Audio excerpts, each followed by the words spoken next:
Cet amendement vise, comme le précédent, à revenir sur justement les dispositions que nous jugeons dangereuses introduites par l'ordonnance du 22 septembre, définissant un périmètre de reclassement obligatoire du salarié au sein de l'entreprise ou des entreprises du groupe. Le dit groupe, dans sa définition restreinte de groupe capitalistique.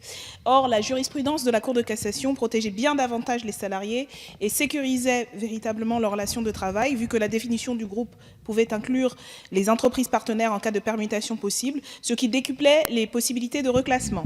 Nous estimons donc que la disposition de l'ordonnance est contraire à la sécurisation de l'emploi qu'elle prétend maintenir, vu qu'elle diminue les obligations de reclassement des salariés pour les employeurs. C'est pour ça que nous proposons de voter cet amendement. Merci, Monsieur le Président. Je voudrais appuyer l'amendement de nos collègues de GDR et revenir quand même sur ce débat parce que je trouve que, y compris dans les discussions qu'on peut avoir et des arguments qui nous sont souvent opposés, qui sont à mon sens faux sur le fait qu'on est contre les entreprises, contre les patrons, on l'a déjà dit, ce n'était pas le cas. Mais là, on est quand même dans une situation où il s'agit de patrons, de chefs d'entreprise qui font des licenciements illégaux. Donc, c'est pas une situation où on pourrait dire ça va s'arranger, on peut discuter, etc. Là, il y a un fait d'injustice, d'illégalité qui devrait être sanctionné. Et le problème avec la question de la barémisation, non seulement, y compris pour répondre à ce que disait le rapporteur quelques temps auparavant, il existait déjà en fait un barème qui était indicatif. Et la différence par rapport à aujourd'hui, y compris, c'était que les plafonds étaient plus élevés. Un des problèmes, en plus du scandale de cette barémisation, c'est-à-dire qu'en fait, quand il y a une faute de l'employeur, c'est le salarié qui a subi une injustice en fait, qui est moins indemnisé, parce que votre barème est calculé de manière beaucoup plus inférieure que la moyenne actuelle qui est faite. Donc, on double l'injustice. Et là, vous l'avez dit, vous l'avez expliqué, de fait, vous vous positionnez en défense des chefs d'entreprise, même quand ils sont dans l'illégalité et même quand ils commettent une injustice. Et après, vous ne pourrez pas vous étonner quand on caractérise votre politique et les lois et la loi travail contre les salariés, contre la justice sociale. Et je pense que là, sur ces amendements, sur cette question qui devrait faire l'unanimité sur une injustice sociale criante, quand vous choisissez le camp des patrons voyous, vous êtes au service des patrons voyous et contre les salariés. Là, on ne parle pas en général du débat qu'on peut avoir sur les petites, comment est-ce qu'on protège les entreprises, etc. Nous, on a plein de choses à proposer pour protéger les entreprises, pour relancer le carnet de commandes, pour permettre justement qu'elles embauchent, qu'elles puissent payer correctement tous leurs salariés, qu'il puisse y avoir une relance de l'activité. Mais ce n'est pas ça le débat, très chers collègues. Là, on parle d'entreprises, de chefs d'entreprise qui ont fait des licenciements abusifs, illégaux, contre la loi. Donc, les personnes qu'on doit protéger, ce sont les salariés. Là, il y a un parti pris, c'est même pas une question, on va dire, idéologique, c'est de la justice. Le parti pris doit être du côté des salariés. Là, c'est pour le coup, je veux bien entendre plein de discussions sur, à un moment donné, voilà, comment on est... Mais c'est pas ça le débat, collègues. On protège les salariés. Votre projet de loi est censé permettre la flexibilité, blabla, et la protection des salariés. Donc, dans ce cas-là, la loi doit protéger ceux qui sont en situation de faiblesse, ceux qui sont en situation de victime d'un licenciement abusif. Voilà. Donc, dans ce cas-là, ce que vous faites avec la barémisation, c'est que vous ne les protégez pas, c'est que vous donnez les moyens, y compris à ce que des patrons voyous qui ont commis une illégalité puissent anticiper leur futur licenciement abusif, et vous baissez. Vous baissez, là concrètement c'est des exemples concrets, on vous a donné des chiffres, on vous a donné des exemples, les indemnisations de personnes qui ont été victimes de licenciements abusifs. Voilà ce que vous faites, et vous pouvez enrober ça de toutes les manières possibles. Vous êtes du côté de l'injustice sociale, vous êtes du côté des patrons voyous.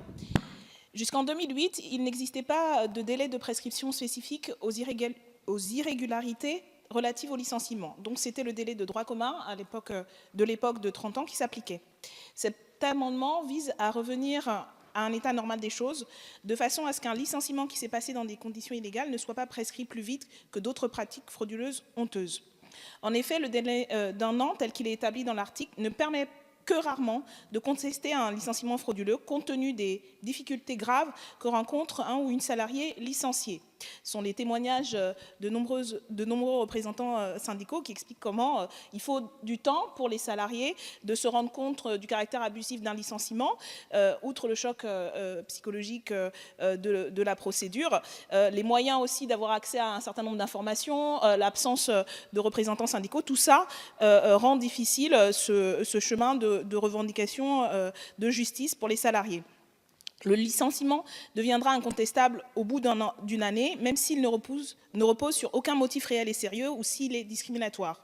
Au regard de la durée des procédures, de l'engorgement des prud'hommes et des paramètres psychologiques liés au suite d'un licenciement, ce que j'évoquais tout à l'heure, ce délai d'1 an est beaucoup trop court pour constituer un dossier sérieux et fiable de contestation et nuira à sa juste prise en cause. Donc nous vous demandons de voter cet amendement pour véritablement protéger les salariés dans ce type de procédure. Merci.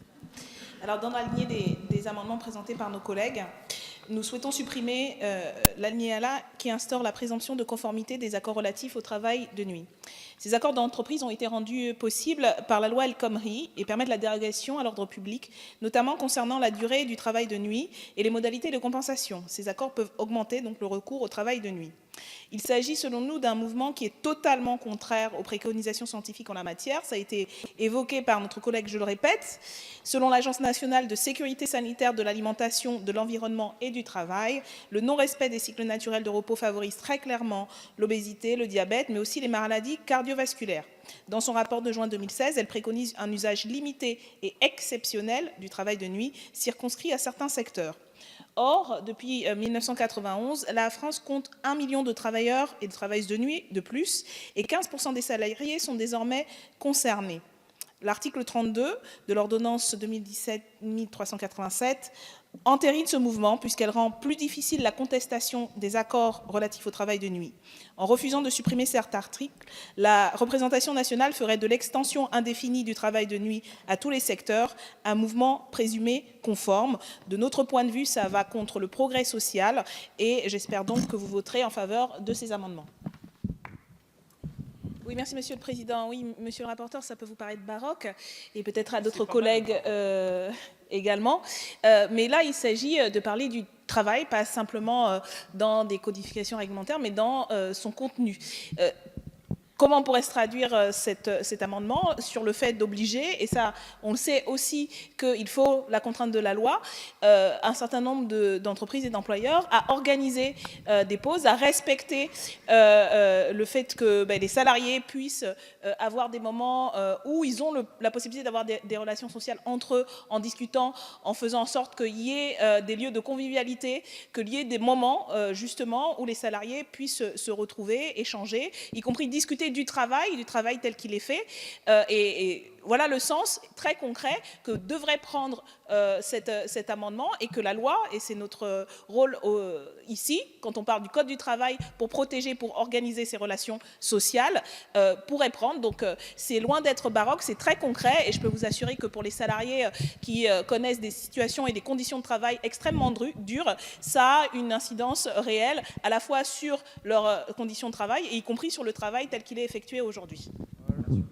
Oui, merci, Monsieur le Président. Juste pour apporter un élément, y compris peut-être en réponse à ce que vient d'indiquer Monsieur le rapporteur, je pense qu'il existe certainement plein d'exemples très positifs sur la rupture conventionnelle et qu'on en connaît tous les uns et les autres.